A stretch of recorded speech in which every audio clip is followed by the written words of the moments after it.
అందరికీ నమస్తే అండి. అరుణిషి@ద యూట్యూబ్ ఛానల్ స్వాగతం. నేను మీ కేఎస్ వరప్రసాద్ను. ఈరోజు మీకు ఈ వీడియోలో మామూలుగా పాతకాలంలో ఎక్కువ తాంబూలం అనేది వేసుకునేవారు అన్నం తిన్న తర్వాత. అలా కాకుండా తమలపాకు అనేది తినడం అనేది మంచిదని కొంతమంది చెప్తున్నారు నిపుణులు. వాళ్ళ గురించి చూద్దాం మనం. వాళ్ళు చెప్పింది వివరం.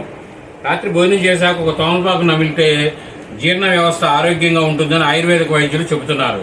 పొట్టలో గ్యాస్ ఏర్పడకుండా ఉంటుందని, కడుపుబ్బరం మలబద్ధకం తగ్గుతాయని వారు తెలిపారు. అలాగే కడుపుబ్బరం మలబద్ధకంతో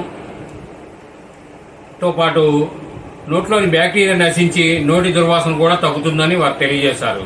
తమలపాకుల్లో యాంటీ ఆక్సిడెంట్లు ఎక్కువగా ఉంటాయి. దానివల్ల క్యాన్సర్, గుండె జబ్బులను అడ్డుకోవచ్చు. గాయాలు, పుండ్లు కూడా త్వరగా మానుతాయి. ఇది మన పూర్వీకులు పెట్టింది. ప్రతిదీ దేనిలో కూడా ఏదో ఒకటి ఉంటుందండి. వారు అంత తేలిక వాళ్ళు టెస్ట్ చేయకుండా వారు వాడరు కదా. కాబట్టి అవకాశం ఉన్నవారు, తినాలనుకున్నవారు ఒక తమలపాకు అనేది రాత్రి భోజనం తర్వాత, టిఫిన్ తర్వాత నమిలి చూడండి. కొన్ని రోజులు మీకు తెలుస్తుంది కదా దీని వివరం. గతంలో నేను 1-2 సార్లు కూడా వాడున్నాను. నాకు బాగా అనిపించింది. తర్వాత నేను దాన్ని కంటిన్యూ చేయలేదు.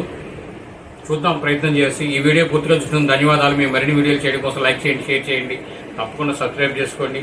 Thank you.